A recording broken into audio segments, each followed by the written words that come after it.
À quoi ressemblerait Pokémon si Toby Fox en avait fait la musique? Toby Fox est l'un des grands symboles de la musique de jeux vidéo. En même temps qu'il crée Undertale, il en a composé toute la bande son qui est vite devenue un chef-d'œuvre. Il a aussi signé un thème pour Super Smash Bros Ultimate, un morceau de combat dans Pokémon Épée et Bouclier, et même quelques musiques sur Écarlate et Violet. Mais imaginons qu'il ait composé toute la bande son d'un vrai Pokémon de l'époque. Est-ce que Pokémon aurait eu une toute autre identité musicale? Dans cette vidéo, j'ai tenté l'expérience, me glisser dans la peau d'un Toby Fox, version Game Freak. J'ai recomposé 4 musiques clés, mais attention, aucun remix. Des créations originales, comme si Toby Fox avait bossé sur un jeu Pokémon principal. Résultat, une bande son que vous n'oublierez pas de sitôt. Bon, composer pour Pokémon, c'est pas juste aligner des jolies notes. C'est un univers musical ultra codé avec des règles à respecter. Et Toby Fox, lui, il casse tous les codes. Il raconte des émotions, il transforme des sons en souvenirs marquants. Et si on injectait cette liberté-là dans un monde aussi structuré que Pokémon? Pour pas me perdre en route, j'ai créé un seul motif musical. Un thème simple, reconnaissable, que je pourrais métamorphoser selon chaque situation. Ça a commencé par ça. Un petit thème doux, comme une mélodie d'intro qui te suit tout le long de l'aventure dans toutes les musiques.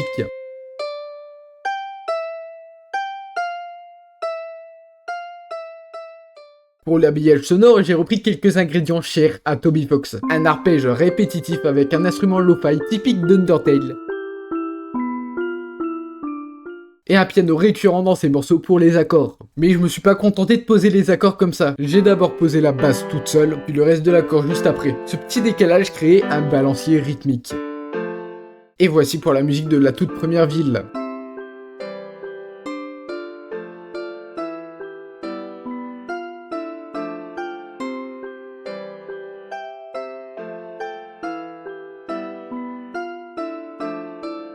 Ensuite, direction la route 1. Comme dans celle de Pokémon Rouge et Bleu, j'ai gardé le rythme de la basse, mais j'y ai glissé directement les notes du motif principal. Presque invisible, mais parfait comme un petit easter egg.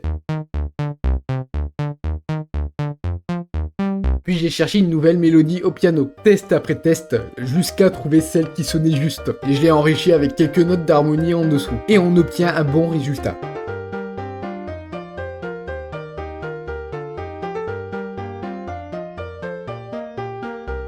Et tout ça, ce n'était que de l'échauffement, parce que cette bande son, elle va évoluer face au rival, et surtout dans le combat final. Et cette dernière musique, elle est dans le top des meilleures musiques que j'ai composées. Mais avant ça, laissez-moi vous poser une question.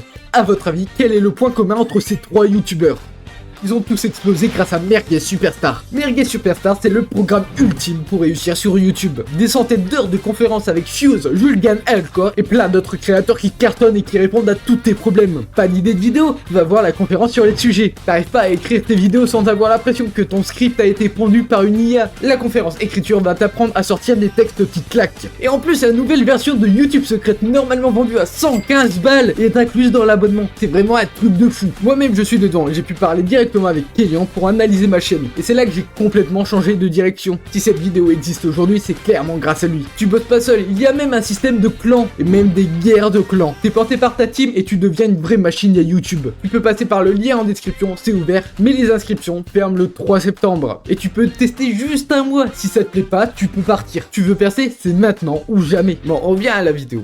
Dans un jeu Pokémon, tu ne pars jamais seul à l'aventure. Il y a toujours un rival pour t'accompagner ou te mettre des bâtons dans les roues. Et les rivaux de Pokémon, on les connaît bien. Leur thème musical reflète toujours leur personnalité. Celui de Blue aide à le rendre arrogant et égocentrique. Celui de Nabil ou Tilly est plus léger, presque comme si on ne les prenait pas au sérieux. Et celui de Silver est sombre, tendu pour le rendre encore plus menaçant. Sauf que moi, je ne voulais pas d'un rival classique. Pas un personnage qui disparaît de l'histoire après quelques combats. Je voulais un rival marquant, avec un gros impact sur le scénario. Et je me suis demandé si Toby Fox créait ce genre de rivaux, il ressemblerait à qui? Dans Undertale, le personnage qui colle le plus, c'est Sans. Alors j'ai voulu fusionner l'intensité d'un thème de rival avec l'ambiance unique de Sans. Et quoi de mieux pour un rival inspiré de Sans que de commencer avec un instrument tiré directement de son thème, histoire de lui faire un petit clin d'œil. J'ai donc pris cet instrument et j'ai cherché, testé plusieurs petites mélodies jusqu'à trouver celle qui collait parfaitement au morceau.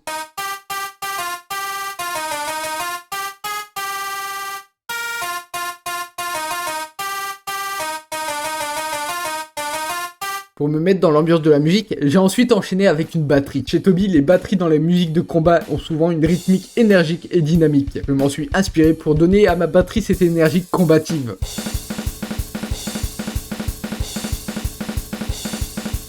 Ensuite, il fallait une place pour notre motif principal, celui qui traverse toute la bande son. Ici, il fonctionne parfaitement en contre-mélodie, se baladant dans le morceau sans jamais voler la vedette.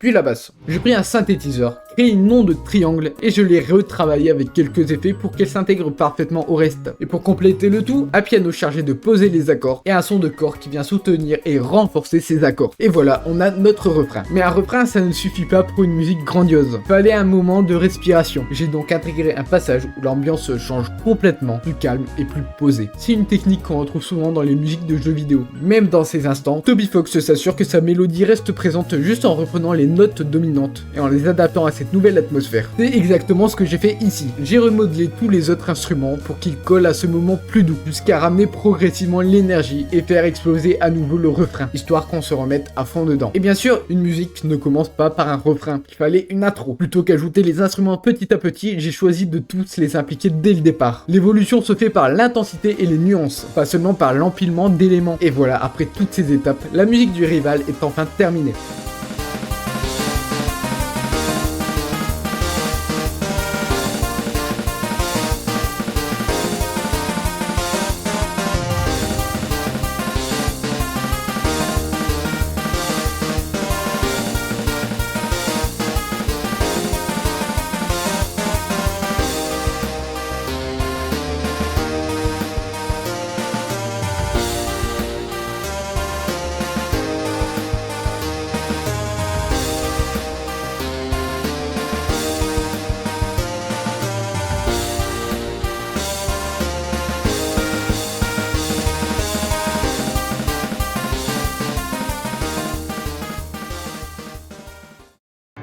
Dans Pokémon, il y a toujours ce moment.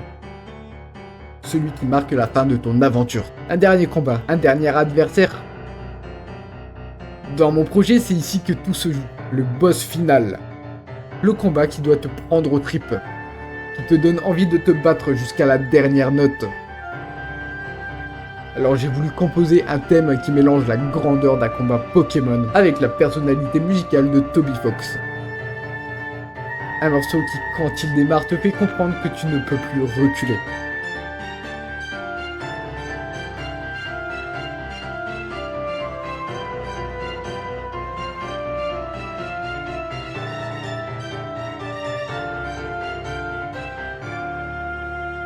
Et maintenant, voici comment je l'ai imaginé. J'ai commencé par chercher mes inspirations. Pour un combat final, difficile de ne pas penser au combat contre Azriel, l'atout d'un boss ultime. Comme dans le début de sa musique, j'ai décidé de reprendre le motif principal et de le confier à des cordes. Non, pas pour attacher des trucs, non, ces cordes-là.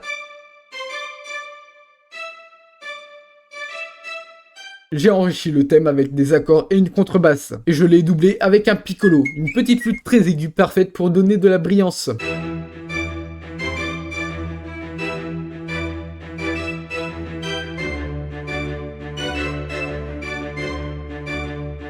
Là, vous allez peut-être me demander, attends, pourquoi tout à l'heure, on utilisait plein de sons synthétiques inspirés d'Undertale et maintenant plus rien? La réponse est simple. Dans la musique d'Adriel, Toby Fox est parti dans une direction totalement différente. Il a mis de côté ses sons habituels et il est allé chercher des banques orchestrales haut de gamme, des sons réalistes, puissants, qui donnent une toute autre ampleur au morceau. Alors j'ai décidé de faire pareil. J'ai pioché dans mes meilleurs plugins, mes bibliothèques sonores les plus soignées et j'ai cherché les instruments parfaits pour donner à cette musique l'aura d'un vrai combat final. Après avoir terminé l'intro, je suis passé à l'action. Et quoi de mieux pour un boss final qu'un thème bien affirmé avec une guitare électrique? Ce thème n'a pas de vocation à partir dans tous les sens. Il assume une mélodie simple, mais que je vais enrichir grâce au reste de la musique.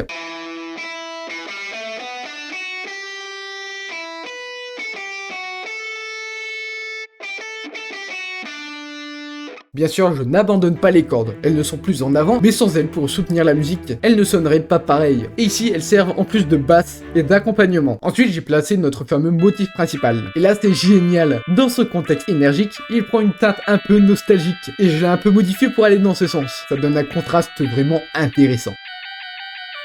Pour accompagner tout ça, une batterie bien rythmique.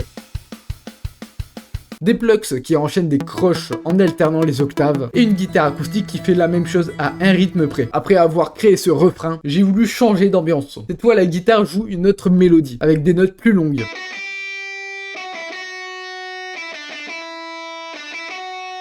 et je l'ai doublé avec une seconde guitare, quelques notes en dessous. Ça ajoute une couleur harmonique différente, en la rendant plus riche.